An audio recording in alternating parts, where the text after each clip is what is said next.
PSR 24 news Maharashtra मध्ये आपलं स्वागत आहे। आज आपण जखनी तांडा या ठिकाणी आहे। या रस्त्याचं जे काम चालू आहे, आपल्या बरोबर मेंबर आहेत। आपण मेंबर कडनं जाणून घेऊया की ही रस्ता होतो कसं। मेंबर साहेब नमस्कार, PSR 24 न्यूज मध्ये आपलं स्वागत आहे। मला सांगा, ही जी रस्त्याची जी क्वालिटी आहे, या क्वालिटी बद्दल आपलं काय मत आहे? माझं मत असं आहे की अंदाजपत्रकानुसार काम होत नाही असं मला वाटतं। तरी जेही समोर आणून अंदाजपत्र दाखवावं, त्या पद्धतीनं काम करून घ्यावं। हे रस्ता टिकेल अशी मला गॅरंटी नाही। मग मला सांगा, या रस्त्यामध्ये कमी काय आहे? कमी म्हणजे या रस्त्यामध्ये अगोदर खोदकाम करून हार्डला लावून त्यावर खडी टाकून मुरुम टाकून मग पाणी टाकून दबाई करून त्या पद्धतीनं अंदाजपत्रकानुसार काम केलं पाहिजे। ते अंदाजपत्रक हे सर्व लोकांना ग्रामसभेत दाखवून हे काम करावं, हे विनंती। मग मला सांगा, आज आपले जे ग्रामपंचायतचे जे सरपंच आहेत, सरपंच म्हणते ते एकदम व्यवस्थित काम होत आहे, याच्याबद्दल आपलं काय मत आहे? सरपंचांना अंदाजपत्रकाचा अभ्यास नसेल, जेई त्यांना दाखवला असेल, वैयक्तिक आम्हाला दाखवा म्हणावं। जेईना जे जेई आहेत त्यांना आम्हाला दाखवा म्हणावं अंदाजपत्रक। ते अंदाजपत्रक दाखवून त्या पद्धतीने काम करा। मग मला सांगा, या ठिकाणी दररोज हजारो गाड्या जातात, हजारो येतात, हे रस्ता टिकल असं तुम्हाला वाटतंय का? एक 2-3 वर्षापूर्वी झालेला रस्ता तो फक्त 2-3 महिन्यातच फुटून गेला। या डॅमच्या गाड्या जात होते, हे टिकेल म्हणून काय गॅरंटी?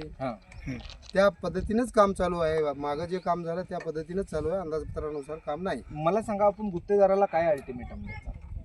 गुत्तेदाराला द्यायची गरज नाही, त्यावर जेई नेमलेले असते, त्या जेईनं अंदाजपत्रकानुसार समोर थांबून काम करून घेतलं पाहिजे। आणि जर काम अंदाजपत्राप्रमाणे नाही झालं तर आपली पुढची भूमिका काय राहील? पुढची भूमिका आपण निवेदन देऊ, आंदोलन करू, कामाला अडवू। चालेल। आणखीन काय आपले जे आहेत या ठिकाणं दररोज गाड्या येतात, दररोज जातात, या रस्त्याबद्दल त्यांनी पण अजून काही थोडं बोलणार आहेत, आपण त्यांच्याकडनं पण जाणून घेऊया। नमस्कार, PSR 24 न्यूज मध्ये आपलं स्वागत आहे। मला सांगा, आज ही रस्त्याची जे आपण जखनी तांडा या रस्त्यावर आहे, या रस्त्याचं डांबरीकरण काम होत आहे। या कामाची पद्धत बघायला गेल्या, या गुत्तेदारांनी जर काम बघायला गेलं तर हे जे रस्ता आहे, या रस्त्यावरच खडी अंतरून या रस्त्याची दबाई नाही किंवा या ठिकाणी पाणी वापरलं जात नाही। या गुत्तेदारांचा काय मनोमनी चाललेला आहे आपण पाहू शकता। हे बघा, हे रस्ता किती दिवस जाईल? आज मला सांगा, या ठिकाणी पाणी नाही किंवा काय नाही। मग मला सांगा, आपल्या तुळजापूर तालुक्याचे आमदार का लक्ष देत नाहीत? अशा गुत्तेदाराला का पाठीशी घालतात? ही प्रश्न सर्वात मोठा पडलेला आहे। PSR 24 न्यूज साठी प्रवीण राठोड, तुळजापूर, धाराशिव, महाराष्ट्र।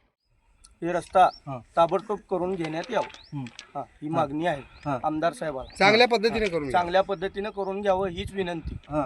जर चांगल्या पद्धतीने नाही झालं तर आपण वंचित बहुजन आघाडीच्या वतीने काय आंदोलन करतो? उपोषणला बसू।